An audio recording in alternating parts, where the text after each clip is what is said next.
dog came to the front door and he jumped me and he bit me. I said, Michael, are you okay? Are you okay, Michael? Cop said, didn't you see me back there? Why you start speeding up? I said, because you was catching up. That's why I started. Why you ain't got your seatbelt on? Because I want to die. I want to die. Most comedians make audiences laugh. Chris Tucker makes legends lose their composure. Michael Jackson, Jackie Chan, Bill Clinton, none of them stood a chance. And we have the footage to prove it. Hey, you forgot to pay. You forgot to cook the food. Forgot to pay today. Food wasn't no good. Keep it to yourself. Come back. Have to pay.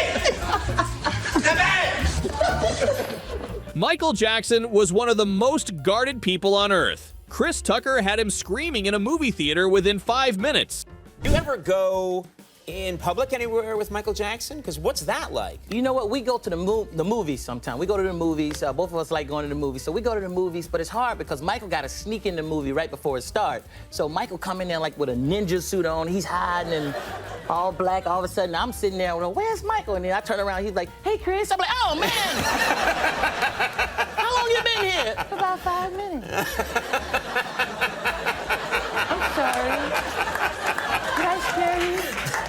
Sorry, Chris. We watching the movie. He's the loudest person in there. Really? Yeah, he's watching the movie like, hee hee. I say, Michael, would you shut up before people see you? I'm sorry, it was funny, Chris. Yeah. And that was just the movies. When Michael wanted to go to the mall, Chris had to explain why Spider-Man couldn't just walk through the food court. One time we went to a mall. We was out. Michael wanted to go to the record store or something, and he forgot he was famous. He was like, I gotta go to the mall. Go to the mall.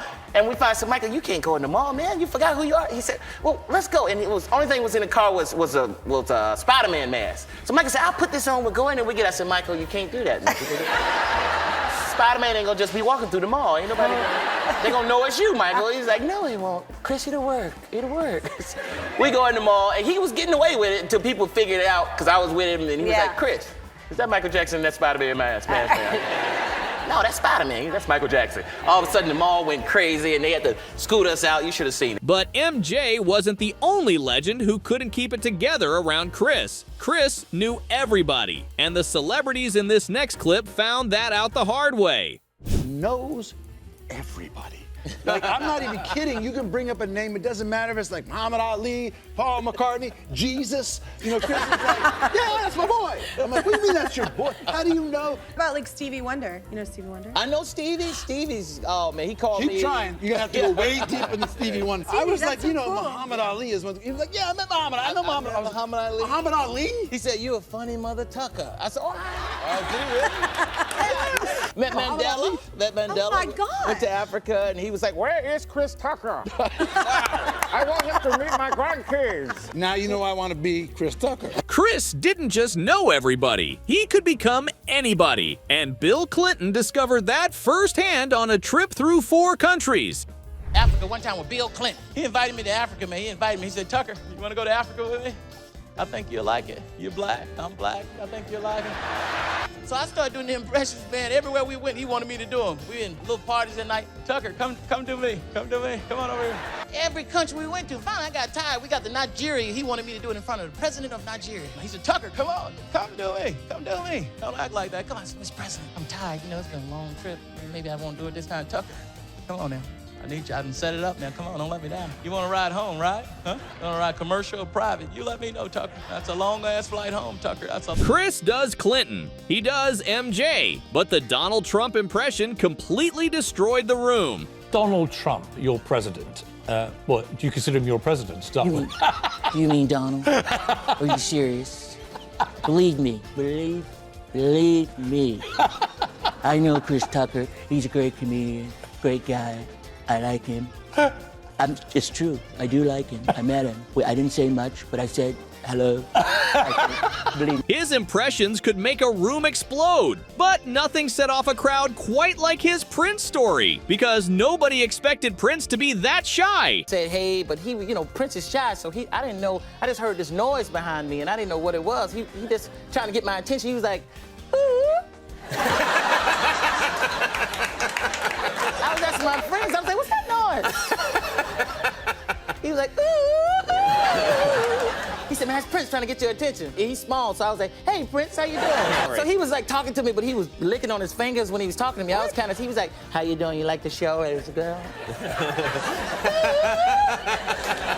Thank you for coming, Chris. I love you. You're funny. And it turns out Chris Tucker almost never played that role at all, because Prince told him something face-to-face that nobody saw coming. The club in LA one time, Prince. I saw him and his security came over and got me. He said, Prince wanted to meet you. I said, what? Prince wanted to meet me? Yeah. So we went over and VIP. I said, hey, Prince. And we like looking over at everybody else downstairs. He said, you played that part in Fifth Element. I supposed to play that part. I said, for real? He said, I didn't like the costumes. I didn't like that. And I looked at him, I said, but you got your butt hanging out your pants. He said, but this is my design, my design. On film, Chris Tucker was untouchable. Behind the scenes on the Rush Hour set, he was just as chaotic, including the time he called Jackie Chan by his real name mid-scene, more than once. We'd love to see that. We would love to see that, Jack. Jack, we'd like to see that. We'd like to see that. Now, Jack, we'd love to see that. We'd love to see that. His name is Lee, goddammit. Lee, we would love to see that. Jackie, Chris Tucker. Their first meeting was just as unhinged. Jackie barely said a word, and Chris immediately assumed the movie was canceled. We was in a meeting and we was getting ready to do the movie, and Jackie didn't say nothing the whole time. He was just like shaking his head. Okay. First time I met Chris Tucker, we tried to make Rush Hour 1, then sit in the meeting room. Jackie, you keep talking, I just looking. He's so fast. And I put the director aside after the meeting. I said, does he speak English, man? It's no way we can do this movie if he don't speak English. And when they finally got to China together, Jackie owned everything. Chris was just there for the ride. Like in China with Jackie Chan? Is it just ridiculous? He's the man. Jackie owned everything. He's like, you like hotel? He said, you like hotel? I said, yeah, it's my hotel. That's my hotel. No. So I got to do more movies. And then he was like, wow, you over here. I said, I came to see you. What do you think I'm over here for? You're the only person I know in China. But he really just goes over and just like walks around with like 15 people, and then I'm like in the back of the 15 people. Jackie, wait up, hold up. This don't look right, man. We're supposed to be together. He's like, oh, come on, restaurant. We go to the restaurant. In China, nobody knew who Chris was. In Hong Kong, they thought he was someone else entirely. I was the only black person in Hong Kong. I was looking for black people. I said, where are the black people at? No black people, no. They thought I was Kobe Bryant, man. They didn't know who I was. Really, Kobe Bryant? Like, Kobe, sign my autograph, Kobe. We love you. Where's Shaq? But the Michael Jackson stories, those are always on another level entirely. He would give you anything if you liked something. Like I was just complimenting a flat screen TV he had, and he gave it to me. I was like, Michael, I didn't want the TV. But then the black came out of me. I started liking everything after that. I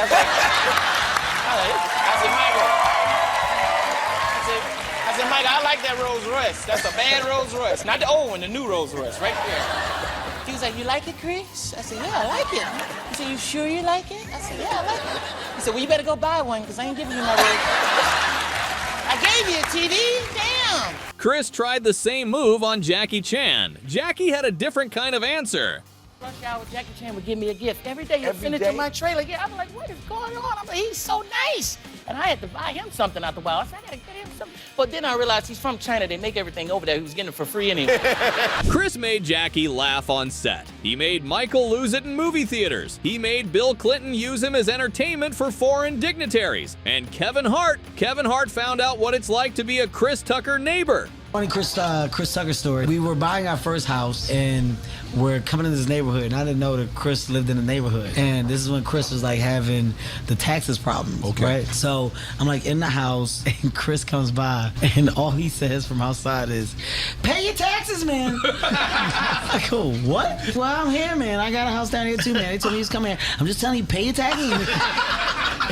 And he left. That's real advice, though. It's the greatest. Family's reaction to your success. Oh, they all quit their jobs when they found out I was making $20 million a year. They said, we rich. I was like, no, I'm rich.